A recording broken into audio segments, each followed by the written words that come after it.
வணக்கம் ponzi sir. வணக்கம் வணக்கம். நல்லா இருக்கீங்களா? நல்லா இருக்கேன் சார். நீங்க எப்படி இருக்கீங்க? அனைவரும் நலம்.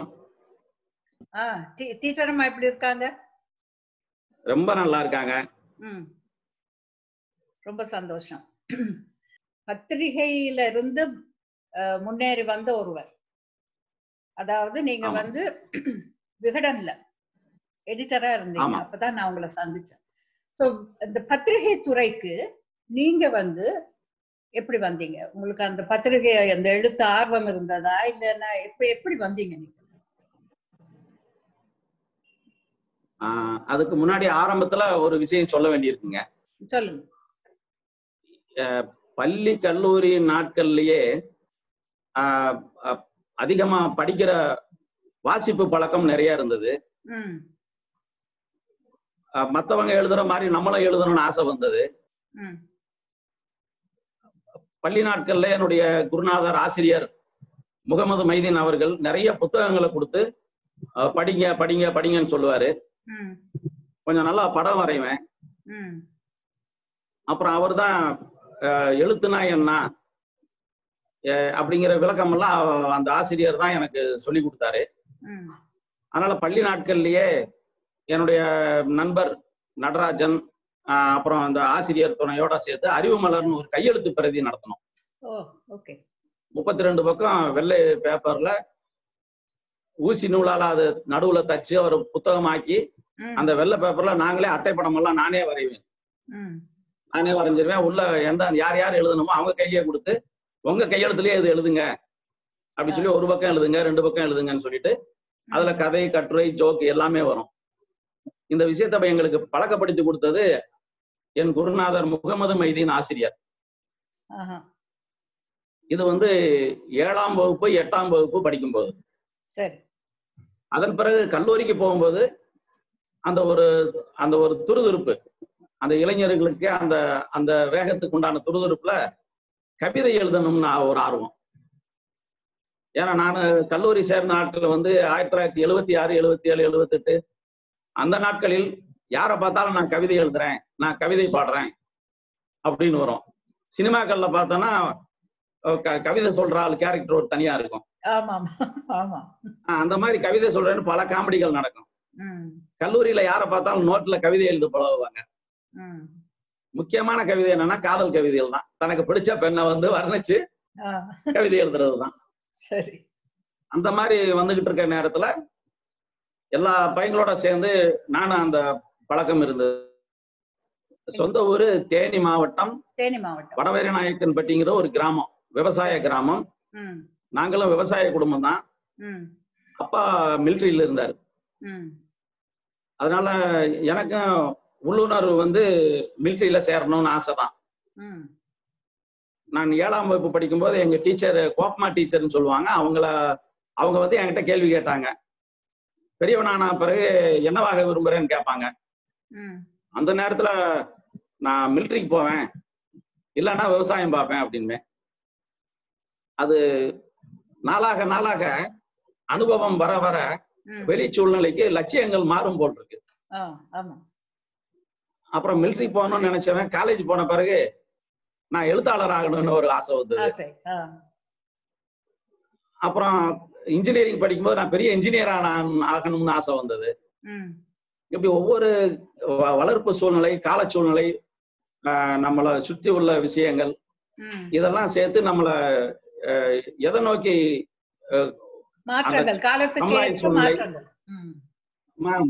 லட்சியங்களும் மாறுது, ஆசைகள் மாறுது, லட்சியங்களும் மாறுது. அப்படித்தான் அமெரிக்கன் கல்லூரியில படிச்சுக்கிட்டு இருக்கும்போது கவிதைகள் நிறைய எழுதுவோம். எனது பேராசிரியர் சாலமன் பாப்பையா. அப்போ தமிழ் துறை பேராசிரியரா இருந்தவர். தலைமை பேராசிரியர் வந்து மோசஸ் பொன்னையான்னு பேரு. அவர் பேரு. முக்கியமான பிரமுகர்கள்லாம் கூப்பிட்டு வந்து பேச வைப்போம் தமிழ் மன்றத்துல. கண்ணதாசன், கலைஞர் எல்லாம் வந்திருக்காங்க அமெரிக்கன் கல்லூரிக்கு. அப்போ கவியரசர் கண்ணதாசன் வர்றாரு. அதனால காலமும் கவிதையும்ங்கிற தலைப்புல நீங்க எல்லாம் கவிதை எழுதுங்க. 4 கவிஞர்கள் செலக்ட் பண்ணி மேடையில அவருக்கு முன்னாடி நாங்க அத பாட வைப்போம் அப்படின்னு சொல்லி சொன்னாங்க. அப்போ நானும் எழுதினேன். எனது 4வதா தேர்ந்தெடுக்கப்பட்டது என்னுடைய கவிதை. காலமும் கவிதையும் தலைப்பு. எல்லாம் மேடையில ஏறுறதுக்கு உள் அறை ஒண்ணு இருந்தது. அந்த அறையில உட்காந்துக்கிட்டு நான் என்னுடைய கவிதை திரும்ப திரும்ப வாசிச்சு பிராக்டிஸ் பண்ணிக்கிட்டே இருந்தேன். அப்போ சாலமன் பாப்பையாவும் மோசஸ் பொன்னையா அவர்களும் இன்னொரு காகிதத்தை எடுத்துட்டு வந்து என்கிட்ட கையில கொடுத்துட்டு, இந்தாப்பா இந்த கவிதையை படி அப்படின்னு சொல்லி நான் கையில வச்சிருந்த என்னுடைய கவிதையை வாங்கிட்டு போயிட்டாங்க. ஓ சரி. அப்புறம் எல்லாம் மேடையில உட்காந்துட்டோம். கவியரசர் நடுவுல உட்காந்துருக்காரு. இந்த பக்கம் 2 பையங்க, அந்த பக்கம் 2 பையங்க மாணவர்கள். பெரிய கூட்டம், மாணவர்கள் கூட்டம் கல்லூரி முழுக்க உட்காந்துருக்காங்க அந்த அரங்கத்துல. அப்போ ஒருத்தரா கவிதை படிக்கணும்னு சொன்னா முதல் மாணவர் எழுந்த உடனே படிக்க ஆரம்பிக்கிறாரு. ஒரு 10 வரி கேட்டாங்க. அதுக்குள்ள மதுரைக்கே உண்டான துணி ஒண்ணு இருக்கு. போர் அடிச்சதுன்னா பருத்திப்பால், காராக்கல்ல முறுக்கே, அல்வா அல்வா அப்படிம்பாங்க. அதுனா போர் அடிச்சிருச்சு, உட்கார்றான்னு அர்த்தம். 2வது மாணவர் படிக்கும்போது இன்னும் சத்தம் கூடுச்சு. நான் 4வது மாணவர். நான் எந்திரிக்கும் போதே உட்கார்றான்றாங்க. சரி எப்படியாவது படிச்சு முடிக்காம உட்காரக்கூடாதுன்னு மைக் பக்கத்துல போய் நான் அதை விட சத்தமா படிச்சுட்டு இருக்கேன். உட்காரு உட்காரு, அடுத்து கண்ணதாசன் படிக்க வேண்டியிருக்கு, கண்ணதாசன் பேசின இடம் கூட உட்காருனாங்க. இருந்தாலும் அந்த கவிதையை முழுசா படிச்சுட்டு அப்புறம் உட்காந்துட்டேன். உட்கார்ந்த பிறகு கவியரசர் பேசுறாரு. காலமும் கவிதையும்ங்கிற தலைப்பு சொல்லி அந்த காலத்துல கவிதைகள் எப்படி இருந்தது, இந்த காலத்துல கவிதைகள் எப்படி இருக்கு அப்படிங்கிற அந்த மரபு கவிதை, புது கவிதை எல்லாம் கலந்து ரொம்ப பிரமாதமா சொல்லிக்கிட்டு இருந்தவரு. இப்ப நான் அந்த காலமும் கவிதைக்கு தகுந்த மாதிரி நான் எழுதின கவிதையை வாசிக்கிறேன்னு சொல்லிட்டு இந்த முக்கூடல் சங்கமத்தில் காலமும் கவிதையும் ஆரம்பிச்சாரு. எனக்கு அப்படியே ஒரு நிமிஷம் ஆடி போயிட்டேன். அப்புறம் திரும்ப வாசிக்கிறாரு. 4, 5, 6வது வரி வாசிக்கும் போது எல்லாம் சேர்ந்து அதுல முன் வரிசையில இருந்த ஒரு பையன் எந்திரிச்சு டாப்டா கண்ணதாசா அப்படிங்கிறாரு. பொறுங்கன்ட்டு திரும்ப முழு கவிதை படிக்கிறாரு. இடையில கைதட்டு கிடைக்குது. படிச்சு முடிச்ச பிறகு பயங்கரமான கரவொலியோட நிறுத்தினாங்க. அப்ப சொன்னாரு கண்ணதாசன், இது வரைக்கும் நான் வாசித்த கவிதை உங்கள் மாணவர் கடைசியாக கவிதை வாசித்த சந்திரமோகனின் கவிதை.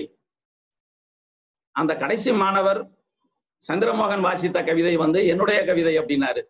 அதுக்கும் கரகோஷம் பயங்கரமா கைதட்டுறாங்க.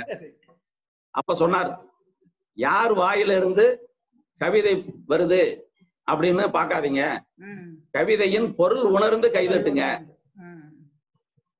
இதுதான் பாரதியார் கவிதைன்னு ஒருத்தர் பரீட்சை பேப்பர்ல எழுதுனா உடனே அதுக்கு மார்க் போட்டு டிக் பண்ணிடக்கூடாது. அது உண்மையிலேயே பாரதியார் கவிதை தானான்னு பார்க்கணும். அந்த மாதிரி இந்த காலத்து இளைஞர்கள் நல்ல அர்த்தமுள்ள விஷயங்களை புரிஞ்சுக்குங்க, அர்த்தமுள்ள விஷயங்களை எழுதுங்க அப்படின்னு சொல்லி இதுதான் காலமும் கவிதையும் சொல்லிட்டு அந்த பேச்சை முடிச்சார். அந்த கண்ணதாசனின் கவிதையை நானும், என்னுடைய கவிதையை கண்ணதாசனும் வாசித்த அந்த நிகழ்ச்சி இன்னும் என் மனசுல பசுமை மாறாம இருக்கு. ரொம்ப சந்தோஷம் சார். சோ அப்ப நீங்க இப்ப விகடன், சரி, நீங்க ஒரு மாணவரா இருந்தீங்க, கவிதை கட்டுரைகள் எல்லாத்துலயும் உங்களுக்கு ஆர்வம் அதிகம். விகடன்ல போய் சேரணும்னு உங்களுக்கு எப்படி ஒரு ஆர்வம் வந்தது? அந்த கல்லூரி நாட்கள்ல நான் சொன்னேன் இல்லையா, நிறைய புத்தகங்கள் படிப்போம். அதுல வர்றதை பார்த்துட்டு நம்மளும் நிறைய எழுதுவோம்னு சொல்லிட்டு அப்போ ஆனந்தவிடனுக்கு ஜோக்ஸ், கட்டுரை, கதைகள் இதெல்லாம் எழுதி அனுப்புவேன். 100 ஜோக் எழுதி அனுப்புனா ஒரு ஜோக் போடுவாங்க, மிச்ச ஜோக்கெல்லாம் திருப்பி வந்துடும். அந்த மாதிரி சிறுகதை எழுதி அனுப்புனேன். அப்புறம் சிறுகதை செலக்ட் பண்ணி போட்டாங்க. இன்னும் எனக்கு ஆர்வம் கூடிருச்சு. அப்போ இதை விடக்கூடாது, நாமளும் தொடர்ந்து எழுதணும். எழுதுற ஆர்வத்தையும் எப்படி வாசிப்பு பழக்கம் தொடர்ச்சியா இருக்கோ அந்த எழுதும் பழக்கமும் தொடர்ச்சியா இருக்கணும் அப்படின்னு ஒரு ஆர்வம் வந்தது. இதற்காக சரி, வீட்டு சூழ்நிலை, வீட்டுக்கு மூத்த வேணால முதல்ல நம்ம போய் வேலைக்கு சேரணும்னு ஒரு ஆசை நேரா ஆனந்தவிடன்ல போய் வேலை கேட்கணும்னு சொல்லிட்டு அது வரைக்கும் நான் வரைந்திருந்த படங்கள், சில கட்டுரைகள் இதெல்லாம் எழுதி வச்சுக்கிட்டு முதல்ல ஓவியனா போய் சேரணும் அப்படின்னு நினைச்சுதான் அந்த படங்கள்லாம் வரைஞ்ச படங்களோட நான் ஆனந்தவுடன் சென்னைக்கு போய் ஆனந்தவுடன் ஆபீஸ்ல அந்த ரிசப்ஷன்ல உட்காந்துட்டு இருந்தேன். அப்போ பக்கத்துல ஒருத்தர் இருந்தாரு. நீங்க எந்த விஷயத்துக்காக வந்திருக்கேன்? நானும் எங்க ஓவியம் வரைய தான் வந்திருக்கேன் அப்படின்னாரு. எங்க உங்க ஓவியத்தை காட்டுங்கன்னே. அவர் ஓவியத்தை காட்டினாரு. சரி உட்காருங்க, இந்த டீ சாப்பிட்டு வரேன்ட்டு வெளியே வந்தவங்க தான். ஏன்னா அவர் வரைந்த படங்கள் அவ்வளவு பிரமாதமா இருந்தது. அந்த ஓவியர் வேற யாரும் இல்ல, ஓவியர் அரசு. அது பின்னாடிதான் எனக்கு தெரிஞ்சது. பிற்காலத்துல நான் திரும்ப படிச்சு முடிச்சு டிகிரி முடிச்சுட்டு இன்ஜினியரிங் படிப்பு படிச்சு முடிச்சுட்டு இங்க சென்னைக்கு வேலைக்கு வந்தேன். வேலையில இருக்கும்போது 1980 வேலைக்கு சேர்ந்த பிறகு விகடன் பொன்விழா நிகழ்ச்சின்னு ஒண்ணு நடந்தது. அதுலயும் போய் கலந்துக்கிட்டேன். அது எந்த வருஷம் சார்? 1980 விகடன் பொன்விழா. 80. அந்த பொன்விழாவுல எங்க ஆசிரியர் பாலசுப்ரமணியம் சாரு நடுநாயகமா நல்ல வெள்ளை வேஷ்டி வெள்ளை சட்டை ஒரு அருமையான ஒரு ஞான தந்தையா காட்சி தந்தார் எனக்கு. அப்ப எனக்கு தெரிஞ்சிருச்சு எப்படியாவது ஆனந்தவுடன்ல சேரணும் அப்படின்னு நினைச்சு நான் எழுதுற இடத்துல நான் ஒரு கேள்வி கேட்க விரும்புறேன் சார். இப்ப ஆனந்தவிடன் பத்தி சொல்லிருக்கீங்க, எப்படி நீங்க ஆனந்தவிடனுக்கு போக போறீங்கன்றத நீங்க சொல்ல போறீங்க. அதுக்கு முதல் விகடன் எப்ப ஆரம்பிச்சது? எந்த காலகட்டத்துல அவங்க ஆரம்பிச்சாங்க? யார் ஆரம்பிச்சது? எஸ் வாசன் அவர்கள் ஆரம்பிச்சாரா, அப்படி இல்லைன்னா வேற யாருக்கிட்ட இருந்த அவர் அதை எடுத்தாரான்றத பத்தி சொல்ல முடியுமா? விகடன் ஆனந்த விகடன் ஆரம்பிச்சது 1926ல புதூர் வைத்தியநாத ஐயர்ன்றவரும் இட்டா பார்த்தசாரதி நாயுடு அவர் தான் பிரிண்டிங் பிரஸ் வச்சிருந்தாரு. அந்த பார்த்தசாரதி நாயுடு பிரிண்டிங் பிரஸ்ல தான் ஆனந்த விகடன் அச்சாகுது. அப்ப அவர் மாத இதழா தான் அதை தொடங்கினாங்க. சரி, 1926ல. அப்போ எஸ் வாசன் இங்க விளம்பரம் ஒரு ஏஜென்ட் மாதிரி இருந்து அப்ப இருந்த பெரியார் நடத்தின குடியரசு இதழ், நாளிதழ்ல, அப்புறம் இது மாதிரி ஆனந்த விகடன், இந்த மாதிரி இடத்துல அந்த விளம்பரங்களை கொடுக்கறதுக்காக போவார். அப்படி போகும்போதுதான் ஆனந்த விகடனை நடத்த முடியல அப்படிங்கிற விஷயத்த புதூர் வைத்தியநாத ஐயர் சொல்றாரு. ஏன் ஆனந்த விகடனை நான் வாங்கிக்கிறேனே அப்படின்னு எஸ் வாசன் அவர்கள் ஒரு எழுத்துக்கு 25 ரூபாய் வீதமா ஆனந்த விகடனை வெறும் 200 ரூபாய் கொடுத்து அப்போ அது விலைக்கு வாங்கிட்டாரு. ஹோல் ரைட்ஸ் விலைக்கு வாங்கிட்டாரு. அது 1928ல. ஆமா. அதன் பிறகு அதை தொடர்ச்சியா நடத்தி கொண்டு வந்தார். ஆமா, இன்னைக்கு வரைக்கும் அவர் பேர்ல தான் போயிட்டு இருக்கு. ஆமா, அதோட நிறுவனர் அத வளர்ச்சி கொண்டு வந்தது ஜெமினி அதிபர் எஸ் வாசன்.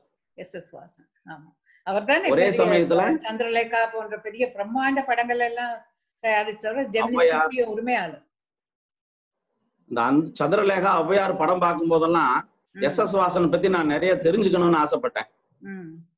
நான் படித்த சில குறிப்புகள்ல இருந்து, லைப்ரரி புக்ல இருந்து, புத்தகங்கள்ல இருந்து நான் படித்த விஷயங்கள் என்னன்னா, எஸ் வாசன் பத்தி அதிகம் படிச்சேன். அவர் எங்க பிறந்தாரு, எங்க வளர்ந்தாரு, ஆனந்தவுடன் எப்படி உருவாக்குனாரு, ஜெமினி ஸ்டுடியோ யார்கிட்ட இருந்து வாங்கினாரு, அதை எப்படி உருவாக்குனாரு, என்னென்ன படங்கள் எடுத்தாரு, எப்படி எல்லாம் அவர் விளம்பரங்களுக்கு ரொம்ப முக்கியத்துவம் கொடுப்பாரு. அவர் ஒரு படம் எடுத்துட்டாருன்னா அதுக்கான விளம்பரங்களுக்கு ரொம்ப முக்கியத்துவம் கொடுப்பாரு. அந்த மாதிரி விஷயங்கள்லாம் நான் தெரிஞ்சுக்கிட்டதுனால எனக்கு விகடன்ல சேரணும்ன்ற ஒரு ஆசை அப்பயே வந்துருச்சு. அப்ப ஆரம்பத்துல எஸ் வாசன் ஆரம்பிச்சது மாணவர் திட்டம்னு. கல்லூரி மாணவர்களை அவரு எழுத வச்சார். கதை, கட்டுரைகள் அதெல்லாம் எழுத வச்சாரு. அப்போ நான் கல்லூரியில் இல்லை, நான் பள்ளி பருவத்தில் இருந்ததுனால எனக்கு அப்போ ஒரு ஏமாற்றம் தான். நம்ம கல்லூரியில் இருந்தா நம்மளும் அதுல எழுதலாமே, இப்ப பள்ளி நாட்கள்ல அதுல எழுத முடியலையே நான் வருத்தப்பட்டது உண்டு. ஆனா 83ல மாணவர் திட்டம்னு ஒண்ணு ஆரம்பிச்சாங்க. நான் அதுக்கு முன்னாடியே அதுல ஃப்ரீலான்ஸாவே எழுத ஆரம்பிச்சிட்டேன். அப்படித்தான் விகடன்ல வெளியே அம்பத்தூர் இண்டஸ்ட்ரியல் எஸ்டேட்ல ஒரு இரும்பு தொழிற்சாலையில வேலை செஞ்சுக்கிட்டு இருந்தேன். சாயங்கால நேரத்துல இங்க வந்து உள்ள வந்தா அங்க பரணிதரன்னு ரொம்ப சீனியர், அவர் அங்க இணை ஆசிரியரா இருந்தார் ஆனந்த விகடனுக்கு. அவர்கிட்ட போய் என்னுடைய எழுத்துக்களை காமிப்பேன், என்னுடைய சிறுகதைகளை கொடுப்பேன், நான் வரைந்த ஓவியங்களை கொடுப்பேன். அவர் அப்ப என்கிட்ட எந்த ஊர் என்ன விஷயம்னு சொல்லும்போது, இது மாதிரி தேனி மாவட்டம்னா கண்ணகி கோயில் எங்க இருக்கு தெரியுமா, கண்ணகி கோயில் போகணும், அதுக்கு எப்படி வழி அப்படின்லாம் என்கிட்ட கேட்டாரு. அது மாதிரி நான் சொன்ன பிறகு அவர் கண்ணகி கோயிலுக்கு போயிட்டு வந்து அதை பத்தி ஒரு ஆனந்த விகடன்ல கட்டுரை எழுதினாரு. எனக்கு ரொம்ப சந்தோஷமா இருந்தது. அடிக்கடி வாங்கன்னாரு. அப்புறம் அப்ப நானே அங்க வெளியே வேலை செஞ்சுக்கிட்டு இருந்தேன். அப்ப விகடன்ல வந்து கார்ட்டூனிஸ்ட் மதன் சார் வந்து அதுல இருந்து இன்னொரு பணியை கொடுத்தாங்க. அவர் 1983 ஜூனியர் விகடன்னு பொறுப்புல கொடுத்துட்டாங்க. அப்ப அதுல கார்ட்டூன் போடுறதுக்கு, படம் வரைகிறதுக்கு நிறைய ஆட்களை தேடிக்கிட்டு இருந்தாங்க. நிறைய வரும், அதுல நிறைய பேர் அறிமுகப்படுத்தினாங்க. அப்படி நான் கூப்பிட்டு போன ஒரு நண்பர் பிரபுராம்னு ஒரு நண்பரை கூப்பிட்டு போனேன். அவர் ஓவியங்கள்லாம் பார்த்துட்டு, அவர் கார்ட்டூனு சைலண்ட் கார்ட்டூன் நிறைய வரைவார். அவரை பார்த்துட்டு, அப்ப சைலண்ட் கார்ட்டூன்ஸை நான் தொடர்ந்து விகடன்ல போடுறோம், வேற பத்திரிகையில போடக்கூடாதுன்னு 1 வருஷத்துக்கு அவருக்கு ஒப்பந்தம் போட்டுக்கிட்டாங்க. சரி, நம்மள இது மாதிரி கூப்பிட மாட்டேங்கிறாங்களே, நம்மளை கூப்பிட்டு போன ஆளுக்கு வேலை கொடுக்குறாங்க, நம்மளை கூப்பிட மாட்டேங்கிறாங்களேன்னு ஆசை இருந்தது, ஆதங்க இருந்தது. அப்புறம் சரி விடக்கூடாது, எப்படினாலும் நம்ம சேர்ந்துதான் ஆகணும்னு அதுக்கு பிறகு ஒரு 10 வருஷமா விகடன்ல லே அவுட் பண்றது, இந்த ஃப்ரீலான்ஸுக்காக நான் போகும்போதெல்லாம் சுஜாதா பிரிவோம் சந்திப்போம்னு ஒரு கதை எழுதிட்டு இருந்தார். அதுக்கு ஜெயராஜ் ஓவியம் வரைவார். பத்திரிகை துறையில வரணும்னா ஓவியர்கள்லாம் சந்திக்கணும்னு சொல்லிட்டு அப்ப இருந்த ஓவியர்களெல்லாம் வீட்டிலேயே போய் சந்திச்சேன். ஓவியர் ஜெயராஜ், ஓவியர் மணியம் செல்வன், ஓவியர் மாருதி, ஓவியர் ராமு, இவங்கெல்லாம் தேடி தேடி போய் வீட்டுல போய் சந்திப்பேன். ஏன்னா சின்ன வயசுல அவங்க படங்கள்லாம் காப்பி பண்ணி வரைஞ்சிருக்கேன் நோட்டுல, பத்திரிகைகள் படிக்கும்போது. அதனால இந்த ஆர்வம் எப்படியாவது விகடன்ல சேரணும் அப்படின்னு நினைச்சு 1991 நான் அப்போ ஞானின்னு தீம் திருகட பத்திரிகை நடத்திக்கிட்டு இருந்தாரு. அப்ப அவர்களையும் சந்திக்கும் போது அவர் நாடகங்கள் போய் வேடிக்கை பார்ப்பேன். எங்க தம்பி பாஸ்கர் சக்தின்னு எழுத்தாளர், அப்போ அவர் ஞானியை பார்க்கணும்னாரு. 2 பேரும் போய் பார்ப்போம், அவங்க நாடகத்துல என்ன பண்றாருன்னு பார்ப்போம். அப்புறம் இடையில நான் மதன் சார, கார்ட்டூனிஸ்ட் மதன் சாரை போய் சந்திச்ச அந்த அனுபவம் இருக்கு. 91 இது மாதிரி போய் இந்த மாதிரி கட்டுரைகள் இதெல்லாம் கொடுக்க போகும்போது, அப்போ மதன் சாரும் ஞானி சாரும், ஏன் நீங்க விகடன்லயே ஏன் ஜாயின் பண்ணிக்க கூடாது, நல்லா புகைப்படம் கொண்டு வர்றீங்க, நல்லா எழுதுறீங்க, ஏன் அந்த வேலை இங்கே முழு நேரமா நீங்க செய்யலாமே அப்படின்னு சொல்லும் போதுதான், சார் இந்த இதுக்குத்தான் நான் காத்துக்கிட்டு இருந்தேன் சார் இத்தனை வருஷம் அப்படின்னு சொன்னேன். உடனே எப்ப இப்பயே ஜாயின் பண்ணிக்கிறேன் அப்படின்னேன். அதனால அந்த வேலையை விட்டுட்டு, இரும்பு தொழிற்சாலை வேலையை விட்டுட்டு இங்க வந்து விகடன்லயே பெர்மனண்டா ஜாயின் பண்ணிட்டேன். 91ஆம் ஆண்டு. சரி, லே அவுட் ஆர்டிஸ்டா தான் நீங்க சேர்ந்து? லே அவுட் ஆர்டிஸ்டா தான். லே அவுட் ஆர்டிஸ்டா சேர்ந்து லே அவுட் ஆர்டிஸ்டா தான் சேர்ந்தேன். நான் வந்து உங்களை சந்திக்கிறப்ப நீங்க வந்து எடிட்டரா இருந்தீங்க. அது வந்து விகடன் பிரசுரத்துக்கு எடிட்டரா இருந்தீங்க. ஆமா, அதாவது புத்தகங்கள் உங்களை தாண்டிதான் புத்தகங்கள் எல்லாம் வெளியில வரணும். அப்ப உங்களை தான் வந்து சந்திக்கணும். அப்பெல்லாம் ஆனந்த விகடன் நான் லே அவுட் ஆர்டிஸ்டா சேர்ந்த பிறகு இரவு நேரத்துல எல்லாம் உட்காந்து லே அவுட் பண்ணிட்டு இருப்போம். வரைகலைன்னு சொல்லுவோம். அதை லே அவுட் பண்ணிட்டு இருப்போம். மேட்டர் வரும், வெட்டி ஓட்டுவோம், கலர் சாயம் பூசுவோம், தேவைப்பட்டால் கோடுகள் போடுறது எல்லாமே அதுல எல்லாம் பண்ணிக்கிட்டு இருப்போம். அந்த மாதிரி இருக்கும்போது தான் நாங்க வேலைக்கு போய் சேரும்போது சூப்பர் சீனியர்களா இருந்தாங்க. Madan sir, Rao sir, VSV sir, Sundaram அப்படின்னு நிறைய பேர் அங்க ஏற்கனவே இருந்தாங்க. அப்புறம் இந்த மாணவர் பத்திரிகையாளர் பயிற்சி திட்டத்துல செலக்ட் ஆகி உள்ள வேலைக்கே சேர்ந்து இருந்தாங்க நிறைய மாணவர்கள். அவங்க டிகிரியும் படிச்சு முடிச்சோடனே அசோகன், சுபா, உபைதுர் ரஹ்மான், பாலகிருஷ்ணன் அப்படின்னு சொல்லி நிறைய பேர் இருந்தாங்க. எனக்கு சீனியராகவே அங்க இருக்காங்க. நான் போகும்போது நான் அங்க ஒரு நுனிப்புல் மேஞ்ச மாதிரி தான் அங்க போய் சேர்ந்தேன். வெளியே எனக்கு தெரிஞ்சதெல்லாம் எல்லாமே அரைகுறை தான், நுனிப்புல் தான். நான் விகடன்ல சேர்ந்த பிறகுதான் அங்க போய் மத்தவங்க என்ன செய்யறாங்கன்னு நிறைய கத்துக்கிட்டேன். லேஅவுட் டிபார்ட்மெண்ட்ல என்ன நடக்குது, எடிட்டோரியல்ல என்ன நடக்குது, பிரிண்டிங் பிரஸ் எல்லாம் போவேன். அங்கேயும் நண்பர்களை ஏற்படுத்திக்கிட்டு பிரிண்டிங் பிரஸ் போய் எப்படி பிரிண்டிங் ஆகுது கடைசி நிமிஷம் வரைக்கும் வேடிக்கை பார்ப்பேன். ஏன்னா அங்க அப்படி ஒரு சுதந்திரம் கொடுத்தாங்க. அங்க வேலை செய்யறவங்களுக்கு எல்லாம் முழு சுதந்திரம் உண்டு. அது ஒரு சொந்த குடும்பம் மாதிரி தான் நாங்க நினைச்சோம். அந்த அந்த சுதந்திர உணர்வு தான் எல்லாமே அங்க போய் தான் எல்லாமே கத்துக்கிட்டேன்னு சொல்லணும். நீங்க அந்த அளவுக்கு கத்துக்கிட்டு நீங்க வந்த ஒரு பிரசுரத்துக்கு வந்து நீங்க எடிட்டரா வர்றதுன்னா நீங்களும் நிறைய ஹார்ட் ஒர்க், அதாவது நிறைய முயற்சி செய்து நீங்க சொல்லிட்டு வர்றப்பவே தெரியுது நீங்க ஆரம்பத்துல இருந்து எவ்வளவு ஒரு ஆர்வத்தோட விகடன்ல தான் நான் சேருவேன், விகடன்ல தான் நான் வேலை செய்வேன் ஒரு நோக்கத்தோட நீங்க நீங்க பயணம் செய்திருக்கிறீங்க. வந்து அது உங்களுக்கு சரியாகவும் அமைஞ்சது. சோ எத்தனை வருடங்கள் நீங்க இப்ப அந்த எடிட்டராக வர்றதுக்கு உங்களுக்கு எத்தனை வருஷங்கள் ஆனது? நான் அப்ப வந்து புகைப்படங்களும் எடுக்க ஆரம்பிச்சதுனால அந்த நேரத்துல நான் அங்க இருக்கிற நேரம் போகாம நேரத்தை நல்லா செலவழிக்கணுமேன்றக்கா அங்க இருக்கவங்களுக்கு கதை சொல்லிக்கிட்டு இருப்பேன், கிராமத்து கதைகளை.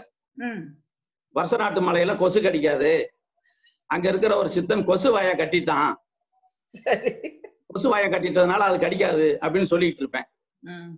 லேஅவுட் ஆர்டிஸ்ட் அந்த அங்க இருக்கிறவங்க கிட்ட என் பக்கத்துல எனக்கு வேலையை வாங்குறதுக்காக அசோகன் சாரும் அரசு இவங்க எல்லாம் கூட்டிக்கிட்டு இருக்கும்போது நான் அதை பேசிக்கிட்டு இருந்தேன். எனக்கு பின்னாடி நின்று மதன் சாரும் ராவ் சாரும் இதை கேட்டுக்கிட்டே இருந்துட்டு திடீர்னு என் பக்கத்துல வந்து லேஅவுட் வேலையை பார்க்காம கதையா பேசிக்கிட்டு இருக்க, ஆபீஸ் விட்டு வெளியே போ அப்படின்னு நிறுத்திட்டு திருப்பி வரும்போது கதையோட வரணும்னாரு. போ உங்க ஊருக்கே போ அப்படின்னு கோபமா பேசுற மாதிரி பேசிட்டு ஒரு 2 செகண்ட் கேப் விட்டு வரும்போது கதையோட வரணும்னாங்க. அப்பதான் மதன் சார் சொன்னாரு, இவரு லேஅவுட்ல உட்காந்து நேரத்தை வேஸ்ட் பண்ணிக்கிட்டு இருக்காரு, இவரு நல்லா எழுதுவாரு, பல வருஷத்துக்கு முன்னாடி என்னை சந்திக்கும் போதே இவரு கதை கட்டுறதோட தான் என்னை வந்து சந்திச்சாரு அப்படின்னு சொல்லி என்னை ஊருக்கு அனுப்பிட்டாங்க. அப்ப அசோகன் வந்து ஒரு 3 சாப்டர் எழுதி கொடுத்துட்டு போ அப்படின்னாரு. அந்த ஃபர்ஸ்ட் சாப்டர் 3 சாப்டர் எழுதி கொடுத்துட்டு ஊருக்கு போயிட்டு கிட்டத்தட்ட 1 வருஷமா அங்க இருந்து வருஷ நாட்டு ஜமீன் கதைன்னு அந்த கதையை எழுதி முடிச்சேன். வாரம் ஒரு ஆமா. அப்பதான் நினைச்சாங்க இந்த பையனை விட்டுருக்க கூடாது, தொடர்ச்சியா அவனை ரிப்போர்ட்டர் ஆக்கிடணும்னு சொல்லிட்டு எனக்கு ரிப்போர்ட்டர்னு ஒரு அப்பாயின்மெண்ட் ஆர்டர் கொடுத்தாங்க. ரிப்போர்ட்டர்னு கொடுத்து அதுக்கு பிறகு நீயே மேட்டர் எழுதிக்கோ, உன்னுடைய மேட்டருக்கு நீயே புகைப்படங்கள் எடுத்துக்கோ அப்படின்னு சொல்லிட்டு எனக்கு அந்த இதை கொடுத்தாங்க. அப்ப அப்பாயின்மெண்ட் ஆர்டர் வாங்கும்போது எங்க ஆசிரியர் பாலசுப்ரமணியம் ஐயா கிட்ட எல்லாத்திட்டையும் சொல்லிட்டு தான் நான் அப்பாயின்மெண்ட் ஆர்டர் வாங்குவேன், கையில வாங்குவேன்னு சொன்னேன். எதுக்குன்னா இடையில எனக்கு நடந்த நான் மாணவ பருவத்துல நான் போராட்டம் பண்ணி ஜெயிலுக்கு போன விஷயம், என் குடும்பத்துல நடந்த விஷயங்கள்லாம் அவர்கிட்ட சொல்லணும்னு எனக்கு ஆசை. சொல்லாம நம்ம அங்க சேரக்கூடாது அப்படின்னு அந்த அப்பாயின்மெண்ட் ஆர்டர் வாங்கும்போது நான் ஆசிரியர் கையால தான் வாங்குவேன் அப்படின்னு மதன் சார்ட்ட சொன்னேன். மதன் சரின்னு சொன்னாரு. அப்புறம் ஆசிரியரை சந்திச்சேன். அப்பதான் நிறைய விஷயங்கள் பேசிட்டு எனக்கு சொன்னாரு, நாளைக்கு பேசுவோம் படைப்பை பண்ணைக்கு, என் கூட வாங்க அங்க கதைகள் பேசுவோம், இப்ப போய் மதன் சார்கிட்ட அதை வாங்கிக்கங்க, அப்பாயின்மெண்ட் ஆர்டர் வாங்கிக்கங்கன்னாரு. அதுக்கு பிறகு நான் மதன் சார்ட்ட அப்பாயின்மெண்ட் ஆர்டர் வாங்கிட்டு மறுநாள் என்னை அவர் கார்ல என்னை கூப்பிட்டு போனார். அப்போ எல்லா விஷயங்களும் அவர்கிட்ட சொன்னேன். அப்ப சொன்னேன், சார் நான் என்னுடைய கனவு லட்சியம் எல்லாம் மிலிட்டரிக்கு போகணும்னு ஆசையா இருந்தது சார். கால சூழ்நிலை என்னுடைய ஆசையை வந்து அப்படியே பத்திரிகை துறைக்கு கொண்டு வந்துருச்சு, இங்க வந்து போட்டோகிராஃபரா ஜாயின் பண்ணிட்டேன் அப்படின்னு சொன்னேன். அப்ப சொன்னாரு, நீங்க மிலிட்டரிக்கு என்ன எய்ம்ல போறீங்களோ அதே எய்ம் தான் பத்திரிகை துறையும், அவங்க அங்க கையில துப்பாக்கி வச்சிருக்காங்க, இங்க கேமரா வச்சிருக்கீங்க. அதுவும் அது ஷூட் டு கில், இது ஷூட் டு கரெக்ட். அதுவும் துப்பாக்கியை வைக்கும் போது good holding, good aiming, good digger operation அப்படின்னாரு. அதே மாதிரிதான் கேமராவுக்கு அதான் பொருந்தும். Good holding, good aiming, good digger operation. எனக்கு உற்சாகத்துக்கு அளவே இல்லை. அப்படித்தான் இழுத்த உடனே அப்புறம் வருஷநாடி ஜமீன் கதை முடிச்ச உடனே அவர் தான் என்னை கூப்பிட்டு இனிமே நீ ரிப்போர்ட்டர் போட்டோகிராஃபர்னு கொடுத்துட்டாங்க. ஆனா நீங்க ரிப்போர்ட்டரா இருக்கிறப்ப சார் நிறைய சந்திப்புகள் இருந்திருக்கும்ல உங்களுக்கு? ஆமா ஆமா, நிறைய சந்திப்புகள், நிறைய பேரை நீங்க சந்திச்சு பேசி இருப்பீங்க, பேட்டிகள் எல்லாம் எடுத்திருப்பீங்க இல்லையா? அதுல மறக்க முடியாத மனதில் பதிஞ்ச மாதிரி இருக்கிற ஏதாவது சொல்ல முடியுமா? நிறைய விஷயங்கள் சொல்லலாம். ஒரு விஷயம் ஆரம்பிக்கணும்னு சொன்னா, பத்திரிகையில ஒரு செய்தி வருது. அப்போ தினசரி பத்திரிகையில தங்கவேலு, சிதம்பரம் CS ஜெயராமன், இந்த மூத்த கலைஞர்களுக்கெல்லாம் புகைப்படம் திறந்து வைக்க போறாங்க அப்படின்னு ஒரு செய்தி வந்தது. அதான் இறந்தவங்களுக்கு மரியாதை பண்றதுக்காக அரசாங்கமே அதை திறந்து வைக்கிறாங்க.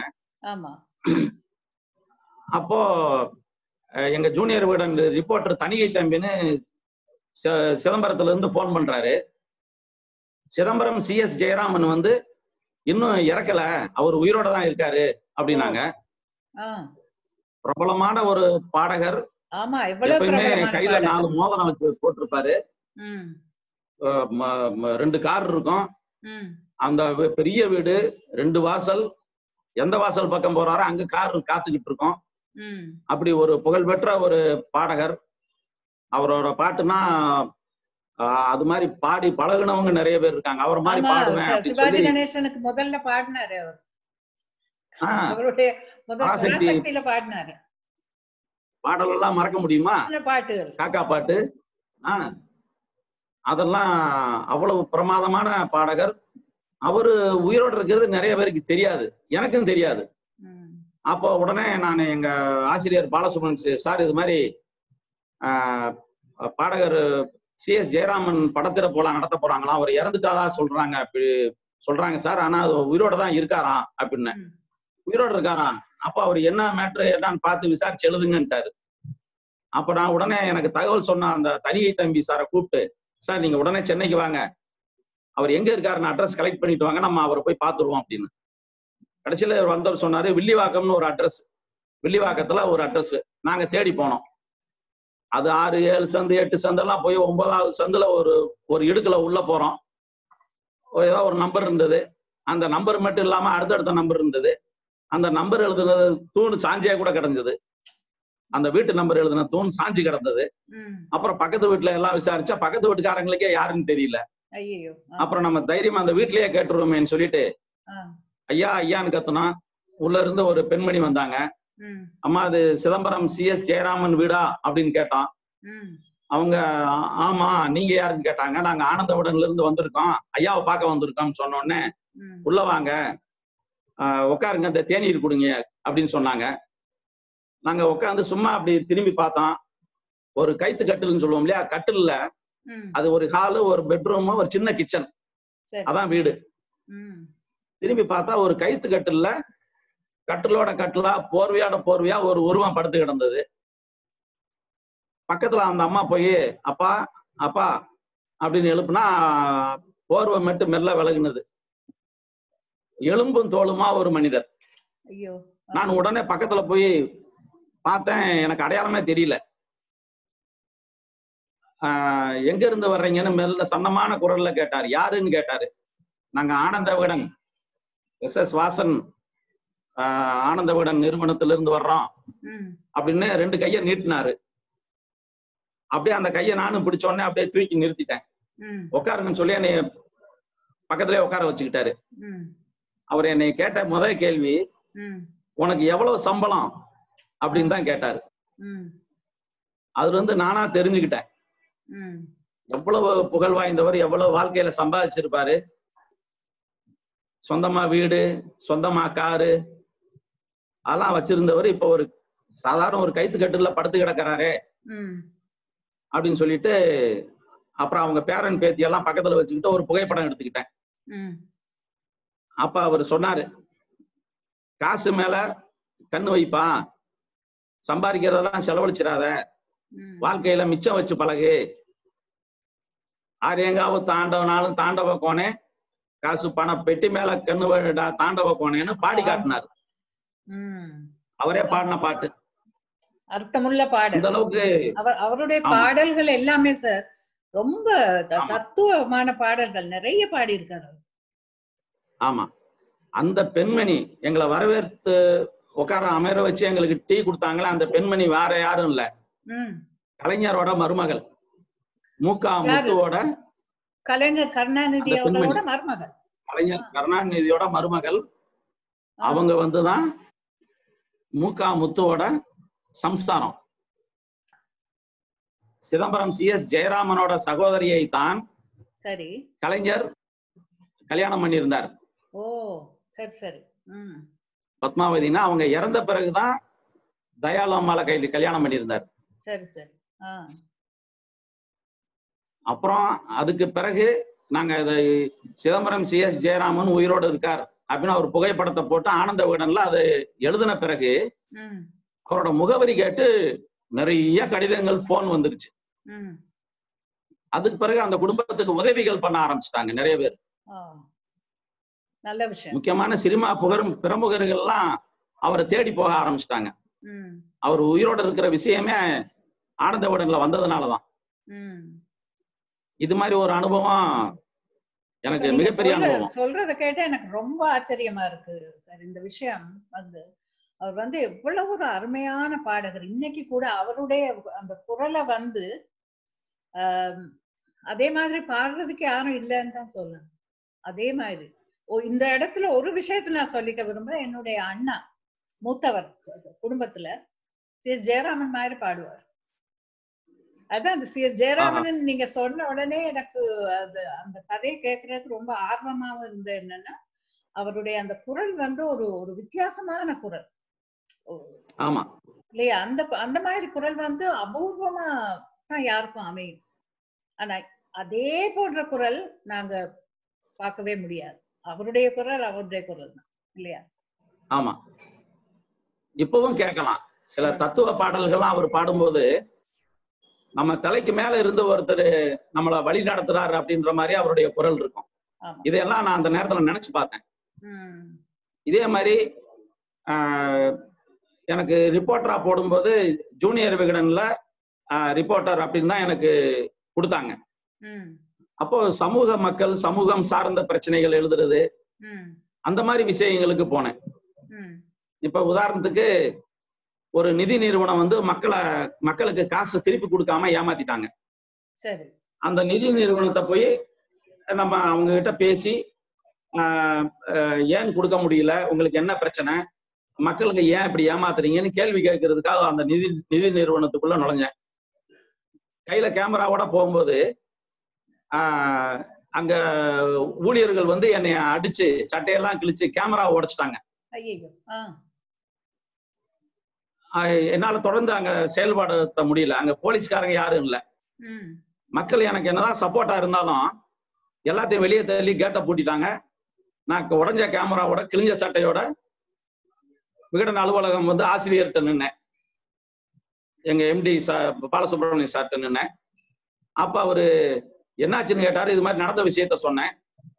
போலீஸ்ல கம்ப்ளைண்ட் பண்ணிட்டீங்களா அப்படின்னு தான் கேட்டாரு. முதல்ல கேட்ட கேள்வி, உடம்புக்கு எப்படி இருக்கு, முதல்ல ஆஸ்பத்திரிக்கு போய் ட்ரீட்மெண்ட் எடுத்துங்கன்னாரு. சார் காயமெல்லாம் இல்லை, என்னால நடக்க முடியும், பேச முடியும் அப்படின்னு சொன்னேன். அப்ப இமிடியேட்டா போய் முதல்ல போலீஸ் ஸ்டேஷன்ல ரிப்போர்ட் பண்ணிருங்க அப்படின்னாரு. கூட 2 பேரை அனுப்புனாங்க. எங்க அலுவலகத்தை சேர்ந்த கூட பணியாற்றிய அந்த புகைப்படக்காரர், ஒரு ரிப்போர்ட்டர் எல்லாம் போய் போலீஸ் ஸ்டேஷன்ல ரிப்போர்ட் பண்ணோம். உடனே அந்த நிதி நிறுவன ஊழியர்களை 6 பேரை அரெஸ்ட் பண்ணி கோர்ட்ல ப்ரொடியூஸ் பண்ணாங்க. அவங்க அடிச்சது உண்மைதான் அப்படின்னு சொல்லி ஒத்துக்கிட்டதுனால அவங்களுக்கு ஃபைன் போட்டாங்க. எனக்கு ஒரு புது கேமரா கிடைச்சது. கோர்ட்ல இருந்து எனக்கு பணம் கொடுத்தாங்க. நஷ்டஈடா எனக்கு பணம் கொடுத்ததுனால எனக்கு புது கேமரா, புது லென்ஸ் வாங்கி கொடுத்தாரு. பலவிதமான அனுபவங்கள் உங்களுக்கு இருந்திருக்கும்.